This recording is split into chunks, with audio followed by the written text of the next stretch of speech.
गलत को गलत जानने पर भी हमसे गलतियां क्यों होती हैं? बार बार खुद को समझाने बुझाने पर भी हमसे अपराध क्यों बन जाते हैं? क्यों ऐसा लगता है कि ना चाहने पर भी जैसे ज़बरदस्ती हमसे कोई पाप कर्म करवा रहा हो? समझ लीजिए जैसे हमने 1000 रुपये किसी एक साधन के जरिए कमाए, लोभ बढ़ा, अरे 1000 हो गया, चलो 2000 के लिए जाते हैं, चलो 3000 के लिए जाते हैं, चलो 4000 के लिए जाते हैं।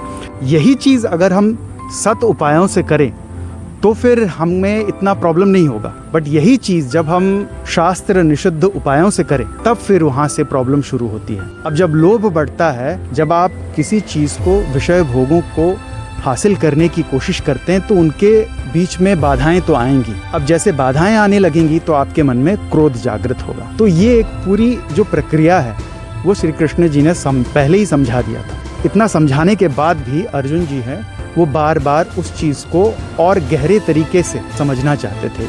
ना चाहते हुए भी वो पाप क्यों कर बैठते हैं और ऐसा क्यों लगता है कि हमें ज्ञात है इस पाप का कि ये पाप है, फिर भी ऐसा क्यों महसूस होता है कि कोई जैसे ज़बरदस्ती हमसे वो पाप करवा रहा है? तो उसी के ही उत्तर में भगवान ने बोला कि काम और क्रोध ये वो बैरी हैं जो रजोगुण से उत्पन्न होते हैं और यही हमें इन पाप कर्मों में लगाते हैं। उपाय बताते हुए प्रभु ने 16वें अध्याय में इसका एक सॉलिड आंसर दिया है कि काम, क्रोध और लोभ ये तीनों जो हैं वो नरक जाने के 3 द्वार हैं। तो हमें इन तीनों चीज़ों को पूरी तरीके से परित्याग करना पड़ेगा।